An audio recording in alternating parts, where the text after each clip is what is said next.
going to happen.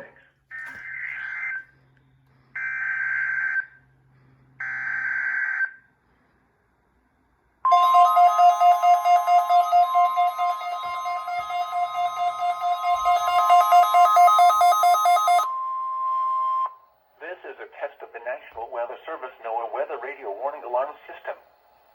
This test is conducted every Wednesday between 11 a.m. and noon local time, unless there is severe weather in the area, in which case the test is postponed until Thursday. Again, this is only a test. There is no severe weather in the area at this time.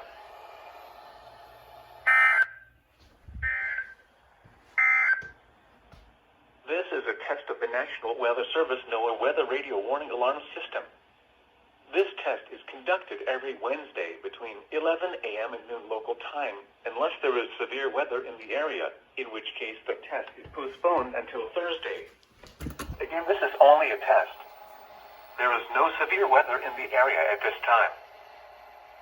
The current time is 11:01 a.m. Central Standard Time.